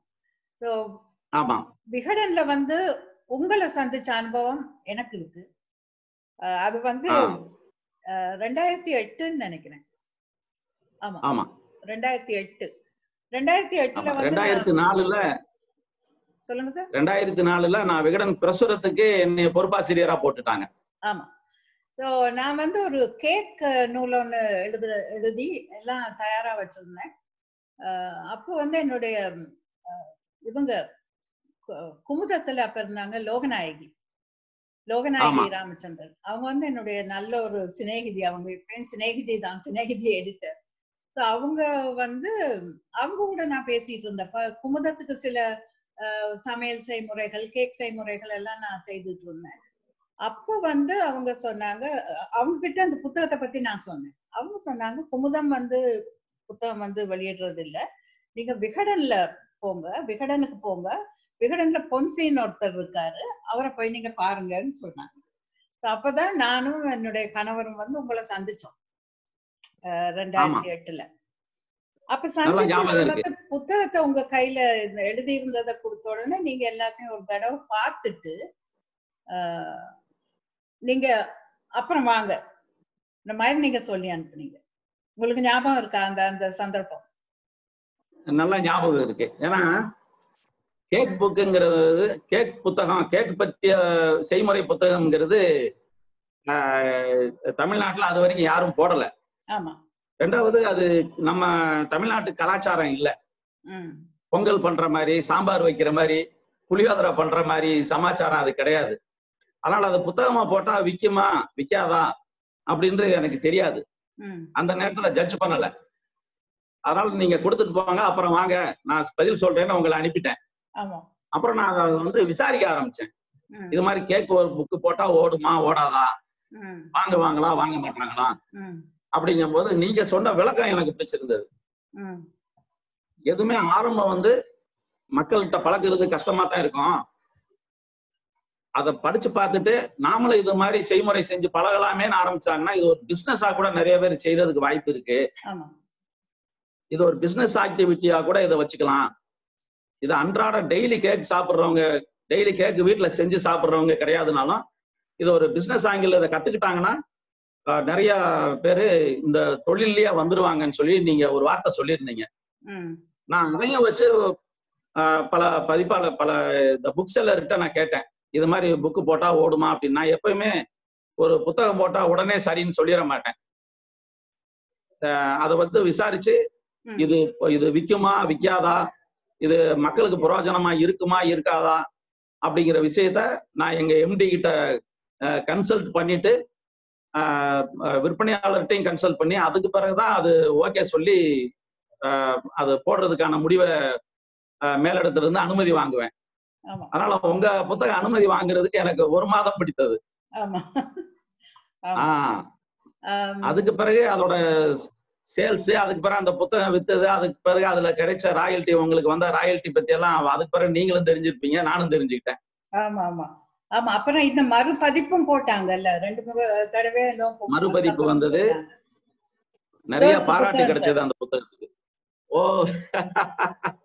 இதே புத்தகம் தான். ஆமா, சாந்தாஸ். ரொம்ப அருமையான விஷயம். இதுல வந்து நான் இன்னொரு விஷயம் உங்களுக்கு சொல்லி சொன்னதால அது உங்களுக்கு மனசுக்கு பிடிச்சதுன்னு நான் நினைக்கிறேன். அதாவது வந்து கேக் வந்து ஒரு வெளிநாட்டுக்குரிய ஒரு உணவுப் பொருளாக இருந்தாலுமே கூட அத வந்து தமிழ்நாட்டுக்கு கொண்டு வந்து தமிழ்நாட்டு கலாச்சாரம் வந்து அதுல புகுத்தி எங்களுடைய கலாச்சாரம் சம்பந்தப்பட்ட பல கேக்குகளை செய்யணும்னு தான் நான் ஆசைப்படுறேன். சோ அது சம்பந்தமான சில படங்கள் கூட, சில கேக்குகள் கூட, செய்முறைகள் கூட நான் அதுல கொடுத்திருந்தேன். பாருங்க, இந்த பொங்கல் கேக். ஓஹோ, இந்த பொங்கல் கேக். சோ இந்த மாதிரி விஷயங்களை வந்து வெளியில கொண்டு வரணும்ன்ற ஒரு ஆர்வம் தான் எனக்கு இருந்தது. ஏன்னா அங்க வந்து கேக் புத்தகம் எதுவுமே வரல. 91ஆம் ஆண்டு நான் ஒரு கேக் புத்தகம் எழுதினேன், திருமகள் நிலையம் வெளியிட்டாங்க. அதுக்கப்புறம் இந்த கேக் புத்தகம் தான். இது வந்ததுக்கு அப்புறம் நீங்களே எனக்கு சொல்லி நீங்க சமையலும் எழுதுங்களேன்னு சொன்னதுக்கு அப்புறம் 2 சமையல் புத்தகமும் வந்தது விகடன்ல. சாந்தாஸ் அது விகடன் புரசுரத்துல பிரசுரம் பண்ணாங்க. ஆமா, சாந்தா சமையல் ஒன்று வந்தது. அப்புறம் சாந்தாஸ் அசைவ சமையலும் அசத்தல் பிரியாணிகள். ஸோ உண்மையிலேயே இது வந்து எனக்கு உண்மையா ஒரு பெருமையான ஒரு விஷயம். ஏன்னா விகடன் வந்து அவ்வளவு ஒரு பெரிய நிறுவனம், தரமான புத்தகங்களை மட்டுமே வெளியிடக்கூடிய ஒரு நிறுவனம்ன்றது எனக்கு தெரியும். ஸோ அந்த விதத்துல இந்த 3 நூல்களும் வந்து விகடன்ல இருந்து வெளியானது வந்து எனக்கு உண்மையிலே அவங்களுக்கு நான் ரொம்ப கடமைப்பட்டேன். அது உங்க உங்க உங்க திறமைக்கு கிடைத்த இடம். திறமைசாலிகளுக்கு எப்பயுமே ஆனந்த விகடன்ல இடம் உண்டு, வளர்ச்சி உண்டு அப்படிங்கிறதுக்கு நானும் நீங்க எல்லாமே ஒரு உதாரணம் தான். ஆமா ஆமா, அதான் அது எப்பயுமே ஒரு முயற்சி சரியான முறையில எடுத்தால் அதற்கான பலன் நிச்சயமா கிடைக்கும்ன்றதுக்கு இது ஒரு அத்தாட்சி. நிறைய பேர் சொன்னாங்க, இங்க கூட ஆஸ்திரேலியால கூட கொஞ்சம் எழுத்தாளர்கள் எல்லாம் சொன்னாங்க, விகடன்ல இருந்து புத்தகம் வெளிவர்றதுன்னா அது பெரிய விஷயம் சார். அப்புறம் சார் உங்களுக்கு இளையராஜா சாரோட நெருங்கின தொடர்பு இருக்குன்னு எனக்கு தெரியும். அது எப்படி நீங்க அவரை எப்ப சந்திச்சீங்க? என்ன மாதிரி அந்த சிநேகம் உங்க 2 பேருக்கு இடையில? அது ஆனந்த விகடன் நிறுவனத்துல வேலை செஞ்சேன் அப்படிங்கிறதுல பெருமையா சொல்லிக்கிறதுக்கு பல விஷயங்கள். முதல்ல ஒண்ணு சொல்லிடுறேன். சென்னாரெட்டி கவர்னராக இருக்கிற சமயத்துல பத்திரிகையாளர்களுக்கு ஒரு அழைப்பு கொடுத்தார். ஒரு குடியரசு தினத்தன்னைக்கு டீ பார்ட்டி வைக்கிறேன், எல்லாம் சேர்ந்து டீ சாப்பிடுவோம் அப்படின்னு சொல்லி கூப்பிட்டு இருந்தார். அப்போ காலையில 8 மணிக்கெல்லாம் போயிட்டோம். போய் அப்போ அவரு டீ கொண்டு வந்து வைக்கிறாங்க. அது அந்த முதல் டீ யாருக்கு கொடுக்கறது அப்படிங்கிற பட்சத்துல அதை நாங்க கேமராமேன் நாங்கெல்லாம் கேமரா கையில வச்சுக்கிட்டு ரெடியா இருக்கோம். அப்ப அவர் டக்குன்னு கூட்டத்துல என்னைய பார்த்து, மிஸ்டர் நீங்க வாங்க அப்படின்னாரு. நான் உடனே நானா அப்படின்னு, ஆமா நீங்க தான் வாங்கினாரு. என் கையில அந்த டீயை கையில கொடுத்தாரு. இதை பல போட்டோகிராஃபர்கள் புகைப்படம் எடுத்தாங்க. அப்ப முதல் டீ அவரு அந்த காலையில 8 மணிக்கு முதல் டீ நான் வாங்கி அவர் முன்னாடி பருகும் போது நினைச்சு பார்த்தேன், நமக்கு இப்படி ஒரு வாய்ப்பு நம்ம விகடன்ல சேர்ந்ததுனால தானே கிடைச்சது அப்படின்னு நினைச்சுக்கிட்டேன். அன்று சாயங்காலம் அதே கேமராவோட ஒரு அசைன்மெண்ட், அதாவது நாட்டுக்கு பொருளாதாரம் சூழ்நிலை எப்படி இருக்கு, விலைவாசி உயர்வு எப்படி இருக்கு அப்படின்னு பொதுமக்கள்கிட்ட பேட்டி எடுத்துக்கிட்டு வாங்கன்னு சொன்னாங்க. அப்போ பஸ் பயணிகள், கடைக்காரர், குடும்ப தலைவிகள், செருப்புக்கு தைக்கிற தொழிலாளி எல்லார்கிட்டையும் பேட்டி எடுப்போம் இந்த விலைவாசி உயர்வை பத்தி. அப்போ அன்னைக்கு அதே அந்த அந்த குடியரசு தினத்து அன்னைக்கே சாயங்காலம் ஒரு செருப்பு தைக்கும் தொழிலாளி கிட்ட போய், ஐயா இது மாதிரி விகடன்ல பேட்டி எடுக்க வந்திருக்கேன், இந்த விலைவாசி உயர்வு பத்தி நீங்க சொல்லுங்க அப்படிங்கும்போது, ஐயா இருங்க முதல்ல ஒரு டீ சாப்பிடுங்க அப்புறம் பேசுவோம் அப்படின்னாரு. உடனே டீ உடனே வர வச்சு என் கையில கொடுத்தாரு. அப்ப நினைச்சு பார்த்தேன், நம்ம முதல் குடிமகன் சொல்லுவாங்க கவர்னர, காலையில அவர் கையில ஒரு டீயை கொடுத்தோம், சாயங்காலம் ஒரு விளிம்பு நிலை மனிதர்கள், அதாவது வாழ்க்கைனா அன்றாடம் எப்படி ஓட்டுறது, நாளைக்கு என்ன பொழப்பு, நாளைக்கு என்ன சம்பாத்தியம், இன்னைக்கு என்ன சாப்பாடு அப்படின்னு யோசிச்சுக்கிட்டு இருக்கவங்க கையால ஒரு டீ சாப்பிட்டேன். இத நினைச்சு பார்த்தேன். இதெல்லாம் எல்லாருக்கும் கிடைக்கும்னு சொல்ல முடியாது. அந்த அனுபவம் எல்லாம் இந்த பத்திரிகை துறையில முக்கியமா ஆனந்த விகடன்ல சேர்ந்ததுனால கிடைச்ச அனுபவங்கள். இதே மாதிரி பிரச்சனை அடிப்படையில நிறைய பேர், இப்போ நடிகை லட்சுமி இருக்காங்க, அவங்க இடத்த யாரோ ஒரு ரவுடி ஆக்குபை பண்ணிட்டாங்க, அந்த இடத்த மீட்டி தரணும் அப்படின்னு ஒரு கோரிக்கை வருது ஜூனியர் விகடன் அலுவலகத்துக்கு. அப்ப எங்க ஆசிரியர் கூப்பிட்டு, அது உண்மையிலே அதுக்கு பத்திரம் இருக்கா, அது யாரு இடம் எல்லாம் நடிகை லட்சுமி கிட்ட விசாரிச்சுட்டு நீங்க அதை பத்தி என்னன்னு விசாரிங்க, போலீஸ் ஸ்டேஷன் பாருங்க, வருவாய்த்துறை அதிகாரியை பாருங்க அப்படின்னு எனக்கு சொல்லி அனுப்புறாரு. நான் அதே மாதிரி வலசரவாக்கம் போய் அவங்க பூர்வீக இடம், அவங்க அவங்க அம்மா இருக்கும்போதே வாழ்ந்த ஒரு இடம், ஒரு கட்சி பிரமுகர் ஆக்கிரமிப்பு பண்ணி வச்சிருந்தார், குடிசை போட்டு வச்சிருந்தார். நான் அங்க போய் புகைப்படம் எடுக்கும் போதே என்னை மிரட்டினாங்க. அதையும் மீறி புகைப்படம் எடுத்து அது சம்பந்தப்பட்ட எழுதிட்டோம். எழுதி ஜூனியர் விகடன்ல வந்த மறுநாள் நடிகை லட்சுமி கையிலேயே அந்த இடம் போய் சேர்ந்துருச்சு. அப்ப எனக்கு ஒரு பெருமையா இருந்தது. பரவாயில்ல, இது மாதிரி சமூக பிரச்சனை, மக்களுக்காக ஒரு நிதி நிறுவனத்துல போய் போராடுறோம், அடி வாங்குறோம், சட்டை கிழியுது, பிரபலமான நடிகை ஒரு இடம் ஒரு கட்சி பிரமுகர் ஆக்குபை பண்ணிக்கிறான், அதுக்காக போறோம், மிரட்டலை தாங்கிக்கிறோம், அதை பத்தி எழுதுறோம். ஆக பொது ஜனங்களுக்கு நன்மை நடக்குது. ஆசிரியர் சொன்னது சரிதான், எல்லை பாதுகாப்புக்கு மிலிட்டரிக்காரங்க மாதிரி உள்நாட்டு மக்கள் பாதுகாப்புக்கு பத்திரிகைக்காரங்க தான் அப்படிங்கிறது உண்மைதான் அப்படின்னு அப்ப நான் ஃபீல் பண்ணேன். அப்படி இருக்கும்போது நான் சந்தித்த மனிதர்கள் நிறைய பேர், பிரபல நடிகர்கள் இருக்காங்க, சத்யராஜ், பிரபு, நாசர், இப்படி பேட்டி எடுத்திருக்கேன். இசையமைப்பாளர் நம்ம இசைஞானி இளையராஜா ஐயாவையும் மீட் பண்ண வேண்டிய ஒரு சூழ்நிலை வந்தது. ஆமா, இதை நான் சொல்லியே ஆகணும். என்னுடைய இயற்கைக்கு வழிகாட்டி அவர் தான் சொல்லணும். ஒரு இயற்கையான வாழ்க்கைக்கு வழிகாட்டி இளையராஜான்னு சொல்லலாம். நான் சொல்லித்தான் ஆகணும்.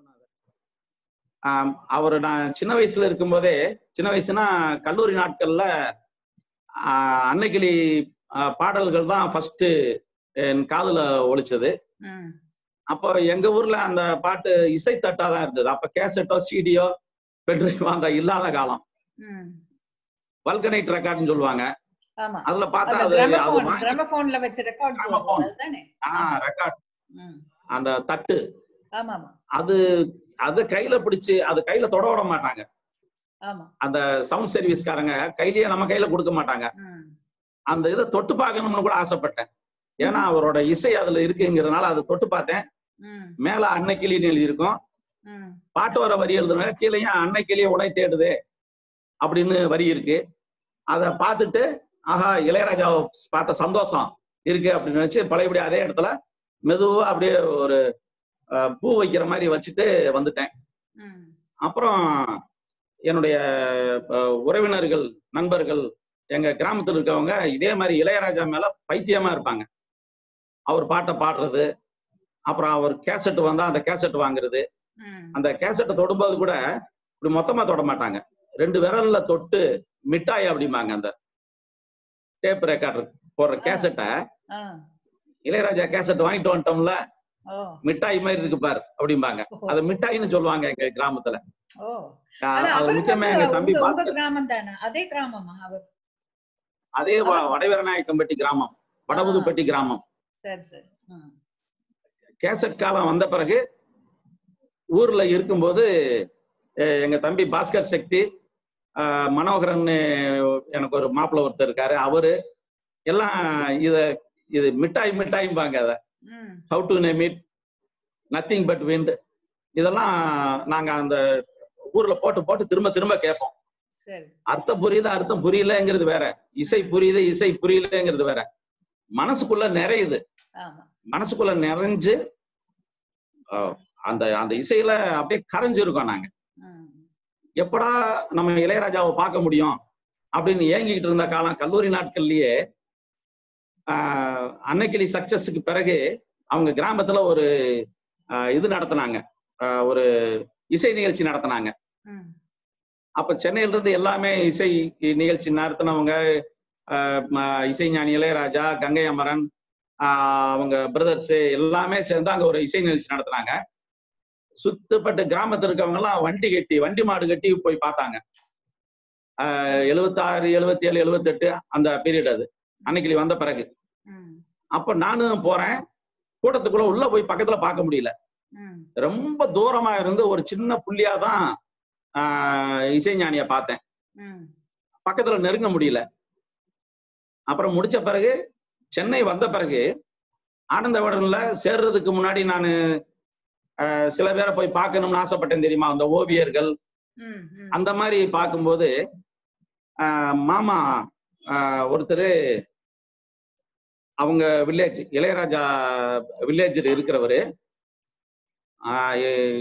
இளையராஜாவோட அண்ணன் ஆர்டி பாஸ்கர், அவங்க ஃபேமிலி ஃப்ரெண்டு தான், அவரை போய் பார்க்கலாம் அப்படின்னு சொல்லி போகும்போது என்னையும் சேர்ந்து கூப்பிட்டு போனார். அப்ப அவர்கிட்ட என்னுடைய விருப்பத்தை தெரிவிச்சேன், சார் ஒரு ஆர்டி பாஸ்கர் அவர்கிட்ட கேட்கிறேன், ஒரு இடையாவது நான் இளையராஜா அண்ணனை பார்க்கணும் அப்படின்னு கேட்டுக்கிறேன். நாளைக்கு ரெக்கார்டிங் இருக்குப்பா, போய் போகும்போது நீயும் கூட வா அப்படின்னாரு.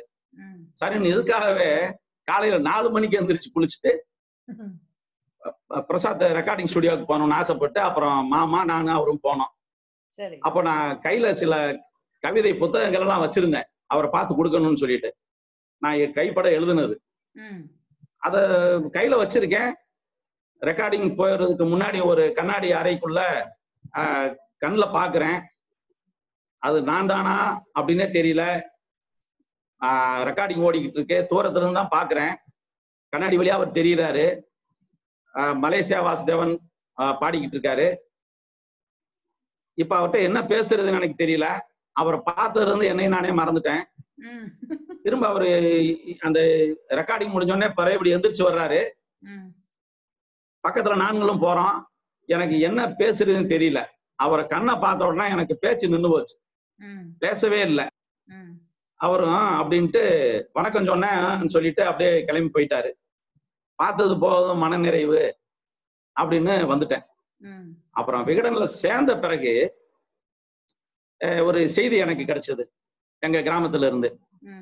இளையராஜா வந்து அவங்க அம்மாவுக்கு சமாதியில ஒரு கோயில் கட்டுறாரு அப்படின்னு சொல்லி ஒரு செய்தி எனக்கு கிடைச்சது. சரி, அதை பத்தி எழுதுவோமே அப்படின்னு அங்க போனேன். தேனியிலிருந்து குமிளி போற வழியில லோயர் கேம்ப்னு ஒரு இடம் இருக்கு. அங்கதான் அவங்களோட அம்மா சமாதி இருக்கு. அங்க வந்து அதை கோயிலா கட்டி கிட்டத்தட்ட முடிஞ்சிருச்சு. அந்த நேரம் பார்த்து நான் அது வரைக்கும் உலகத்துல யாருக்குமே தெரியாது, மத்தவங்களுக்கு தெரியாது அந்த இடத்துல மாதிரி ஒரு கோயில் கட்டியிருக்காருன்னு. அம்மா மேல அவ்வளவு பாசம் உள்ளவர். நானும் போய் பார்க்கும்போது எந்த இடத்துல இருந்து போட்டோ எடுத்தா அது கரெக்டா இருக்கும் அப்படின்னு ஒவ்வொரு இடமா தேடி தேடி பக்கத்துல இருக்க அந்த மலை பிரதேசத்துல ஒரு மேட்டு பகுதியில் நின்று ஒரு போட்டோ எடுத்தேன்.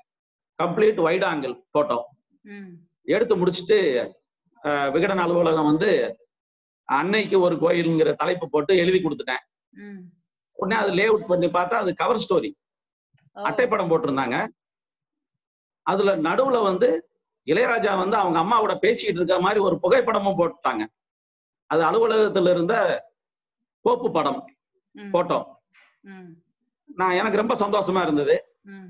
வெள்ளிக்கிழமை புத்தகம் வந்தது.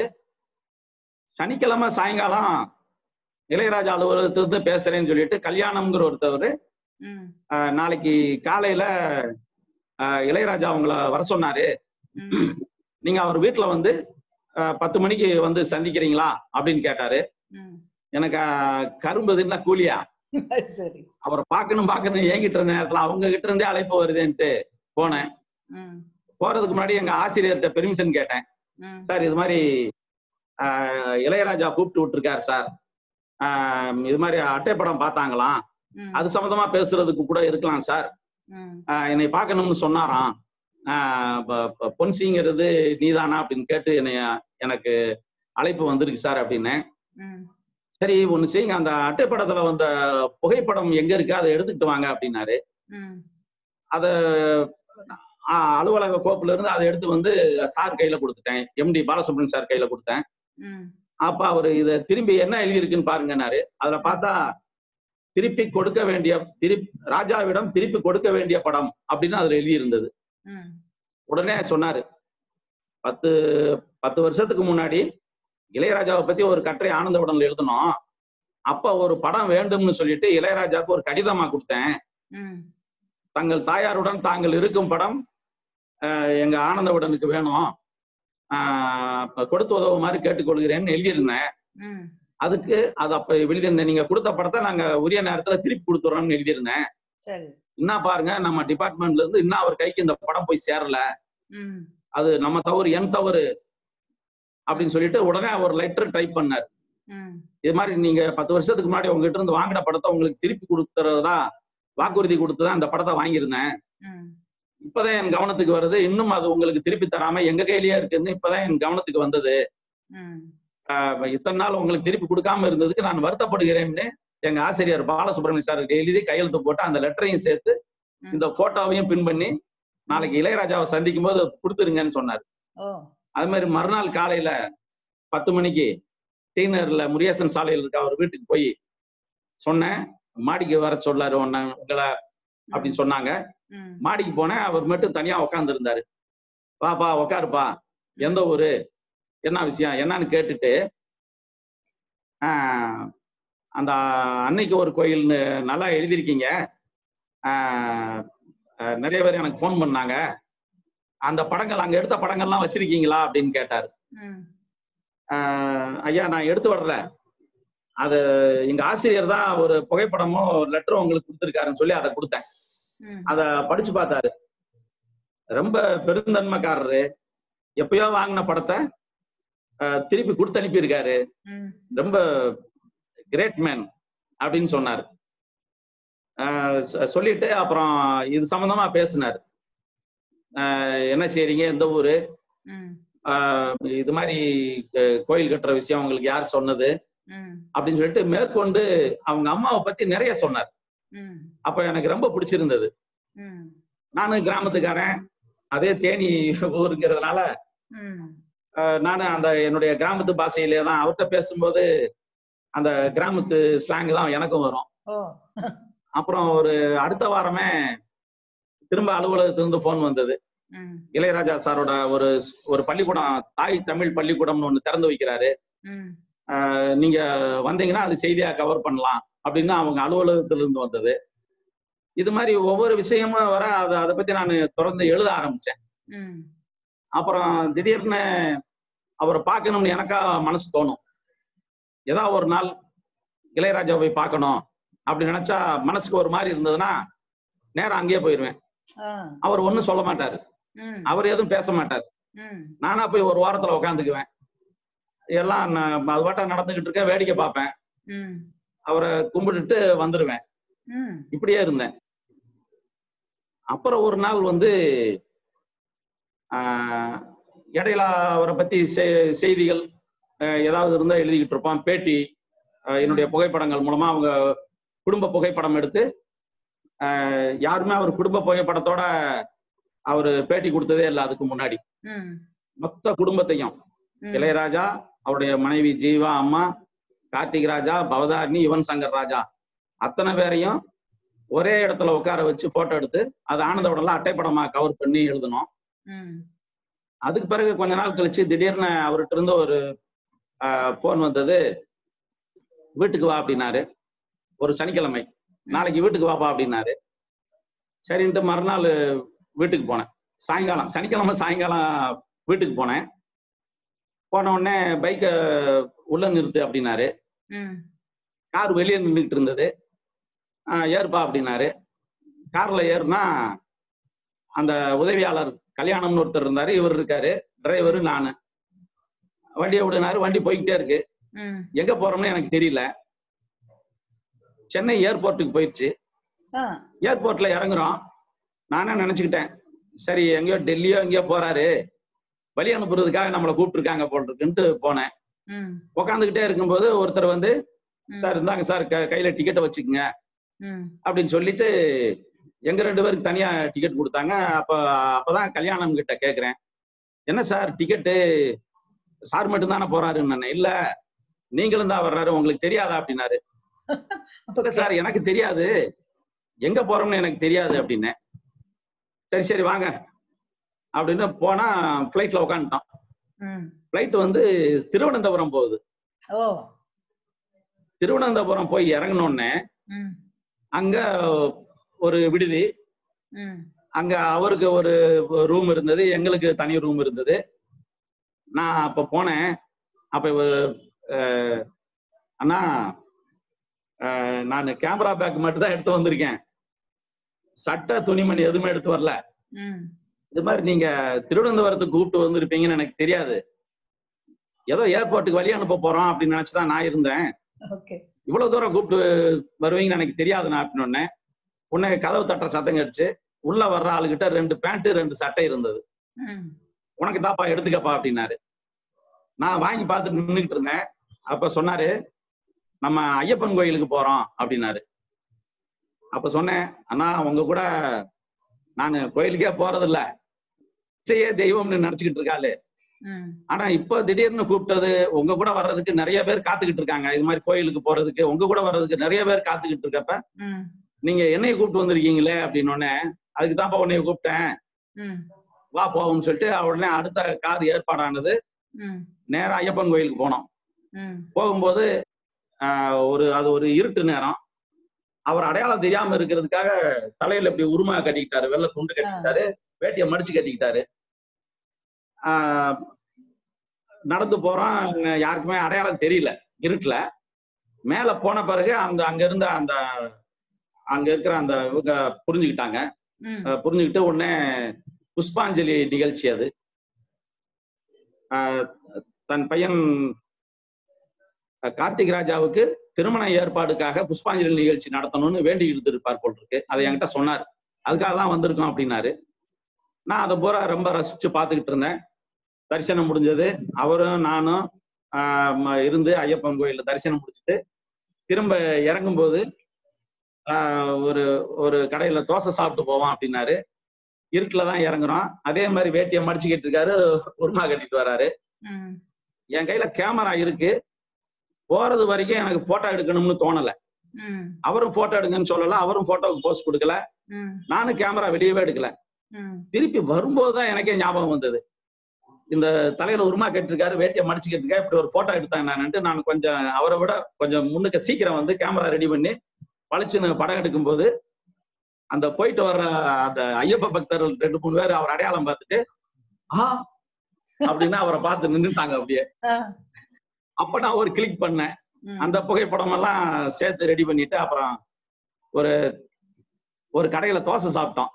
அப்ப அவங்களுக்கு தோசை வை, நல்லா சாப்பிடு அப்படிலாம் என்னை ஊக்கப்படுத்தி நிறைய சாப்பிட வச்சாரு. முடிச்சுட்டு வந்துட்டோம். வந்த பிறகு திரும்ப அவர் வீட்டுக்கு வந்து என் பைக் எடுத்துக்கிட்டு வந்துட்டேன். திங்கக்கிழமை போகும்போது இது மாதிரி இளையராஜா திடீர்னு கூப்பிட்டுக்கிட்டு ஐயப்பன் கோயில் கூப்பிட்டு போயிட்டாரு அப்படின்னு, போட்டோ எடுத்திருக்கியான்னு கேட்டாங்க ஆபீஸ்ல. எடுத்திருக்கோம், அதை பத்தி எழுதி கொடுங்க.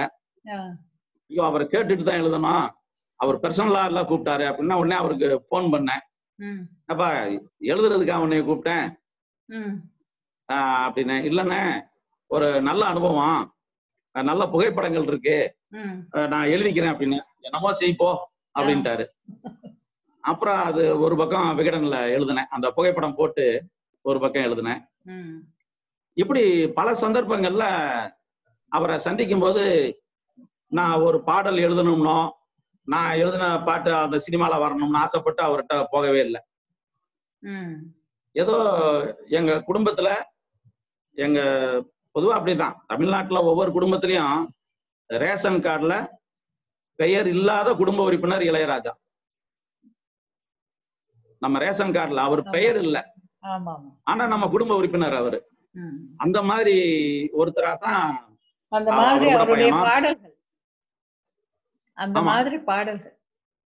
அந்த மாதிரி பாடல், இசை, காதல், வீரம், சோகம், வாழ்க்கையில நடக்கிற அவ்வளவு விஷயத்துக்கும் ஆறுதலும் தெளிவும் அவரோட இசையில இருக்கு. அந்த அனுபவமே அவருடைய மூச்சு காத்து இசையா வந்து நம்மளை வழி நடத்துது.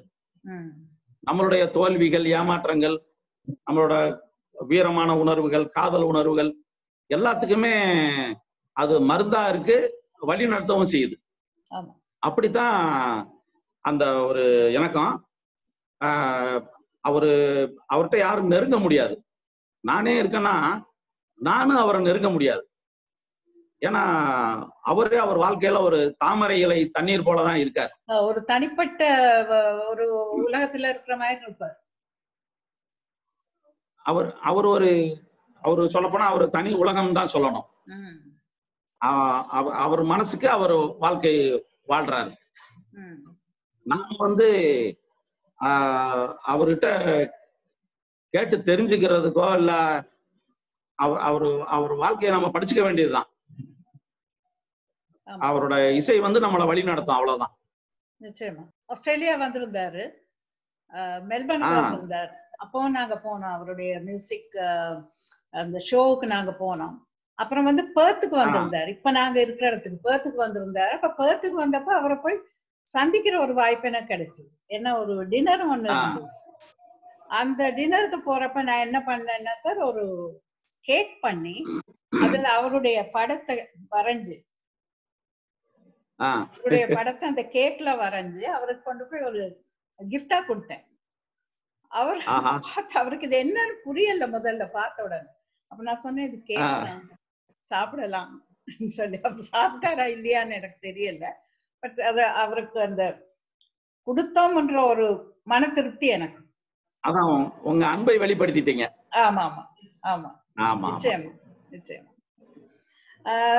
இவ்வளவு நேரம் நீங்க பல விஷயங்கள், அதாவது விகடன்ல ஆரம்பத்துல இருந்து இப்ப வரைக்கும் உங்களுடைய பயணம், ஒரு கவிஞராக, ஒரு எழுத்தாளராக, ஒரு ஆசிரியராக, பிரசுரத்தின் ஒரு எடிட்டராக, ஒரு போட்டோகிராஃபராக, இளையராஜாவுடைய ஒரு நல்ல நண்பராக, இப்படி பல விஷயங்கள் வந்து நீங்க பேசியிருப்பீங்க. உங்ககிட்ட ஒரு விஷயம் நான் இப்ப கேட்க விரும்புறேன். என்னன்னா, இன்னைக்கு காலகட்டத்துல, அதாவது இப்ப உலகமே தலைகீழாக மாறி போயிருக்கிற இப்படிப்பட்ட ஒரு காலகட்டத்துல, குறிப்பாக தமிழ்நாட்டுல இந்த பத்திரிகை துறை எப்படி, இது என்ன நடக்க போகுது? ஏன்னா இவ்வளவு காலம் இருந்த நிலைமை இப்ப இல்ல. இப்ப நிலைமை வந்து முற்றிலும் மாறுபட்டிருக்கு. சோ பத்திரிகை எழுத்துத்துறை, மற்றது பத்திரிகை சம்பந்தப்பட்ட விஷயங்கள், மீடியா சம்பந்தப்பட்ட விஷயங்கள், இதுக்கெல்லாம் என்ன எதிர்காலம்? எப்படி இது என்ன நடக்க போகுது? பத்திரிகையாளர்களும் பத்திரிகை நடத்துறவங்களும் எழுத்தாளர்களும் நம்பிக்கையோட இருக்கலாம். எப்படி சொல்ல வரேன்னா, நிறைய எழுத்தாளர்கள் வீட்டுல உட்காந்து தங்களுடைய வாழ்வு அனுபவத்தை எழுதிக்கிட்டு தான் இருக்காங்க. இனிமே பத்திரிகையில வெளியாகிற பல படைப்புகள் வந்து இனிமே கற்பனை படைப்புகளுக்கு இடம் இல்லை, வாழ்க்கை அனுபவங்களுக்கு தான் இடம் இருக்கு. வாழ்க்கை அனுபவங்கள் தங்களை திருப்திப்படுத்திக் கொள்வதற்காகவும், தாங்கள் இதுவரை வாழ்ந்த வாழ்க்கை சரியான வாழ்க்கை தானான்னு சோதனை செஞ்சுக்கிறதுக்காகவும், நம்மளுடைய வாழ்க்கை மற்றவங்களுக்கு பயனுள்ளதா இருக்கணும் அப்படிங்கிறதுக்காகவும் இப்ப நிறைய பேர் உட்கார்ந்து எழுதிக்கிட்டு இருக்காங்க. இந்த எழுதிக்கிட்டு இருக்கிறது ஒரு ஒரு பாட்டிலுக்குள்ள அடிச்சு வச்ச மாதிரி, அது அப்படியே குலுக்கி வச்சிருக்காங்க. இப்போ மூடிய திறந்த உடனே சர்ன்னு அடிக்கும். அது மாதிரி இந்த எழுத்து, இந்த விஷயங்கள் எல்லாம் கண்டிப்பா பீரிட்டு அடிக்கும். செல்போன்ல படிக்கிறான் அப்படின்னா, செல்போன்ல படிக்கிறதுல உணர்ச்சி இல்லை. 1/4 கிலோ கத்திரிக்காய் 30 ரூபா அப்படின்னு தகவல் மாதிரிதான் அதுல இருக்குமே தவிர, எந்த எழுத்த படிச்சாலும் தகவல் தான். உணர்ச்சி பூர்வமான விஷயங்கள் அதுல படிச்ச உடனே கண்ணீர் வர்றது, படிச்ச உடனே சிரிப்பு வர்றது அதுல இல்ல. புத்தகம் நம்ம மன உணர்வுகளை கொட்டி எழுதுறது புத்தகத்துல. அது எழுதப்பட்டு அந்த ஒவ்வொரு வரியா படிச்சு அதுல புரிஞ்சு அதுல லயிக்கிற சுகம் இருக்குல்ல, அந்த சுகம் இது செல்போன்ல வராது. டெக்னாலஜி தான். செல்போன் வந்து எப்பயுமே புத்தகமா ஆகாது. ஆமா, ஒருத்தன் கீழே செல்போனை காணான்னு கையில ஒரு டார்ச் லைட்டை வச்சுக்கிட்டு தேடிக்கிட்டே இருக்கான். கட்டில் கடியில தேடுறான், எல்லா இடத்துலயும் தேடுறான், அலமாரிய உருட்டி தேடுறான். இரவு நேரத்துல செல்போனை காணாம்னு. அப்ப திடீர்னு ஒய்ஃப் எல்லாம் பரட்டுறான், எந்திரி தழு, என் செல்போனை காணாம்னு தேடிக்கிட்டு இருக்கான். எல்லாம் விடிஞ்சு போச்சு. விடிஞ்ச பிறகு என்னங்க ராத்திரி பூரா தேடிக்கிட்டு இருக்கீங்களே, என்னாச்சுன்னு சொல்லி கேக்குறாங்க. கடைசியில சொல்றாங்க, நான் இன்ன வரைக்கும் ராத்திரி பூரா செல்போனை தான் தேடிக்கிட்டு இருந்தேன் அப்படின்னு. கடைசியில தான் தெரியுது, கையில இருக்கிற செல்போன்ல இருக்க டார்ச் லைட் ஆன் பண்ணிட்டு தேடி இருக்கான். அப்ப அது புத்தகம் கிடையாது. செல்போன் வந்து புத்தகமா இல்ல, அந்த நேரத்துல அது டார்ச் லைட். அப்ப அதுல அடிச்சுதான் அவன் செல்போனே தேடிட்டு இருக்கான். அதுல நமக்கு என்ன ஒரு உணர்வு கிடைக்க போகுது, உணர்ச்சி கிடைக்க போகுது? ஒரு கவிதை படிச்சாலும், ஒரு கதை படிச்சாலும், ஒரு வரலாற்று நாவல் படிச்சாலும், அது வந்து புத்தகத்துல பிரிண்ட் ஆனதை நம்ம படிக்கும் போதுதான் அந்த உண்மையான ஃபீலிங்குள்ள நம்ம போக முடியும். செல்போன்ல படிக்கிறதுல அது பெருசாக்கி படிக்கிறது, சின்னதாகி படிக்கிறது, விரல்ல தள்ளி தள்ளி படிக்கிறது, அது வந்து சக்சஸ் ஆகாது. அது தகவல் தான், தந்தி பாசை தான்.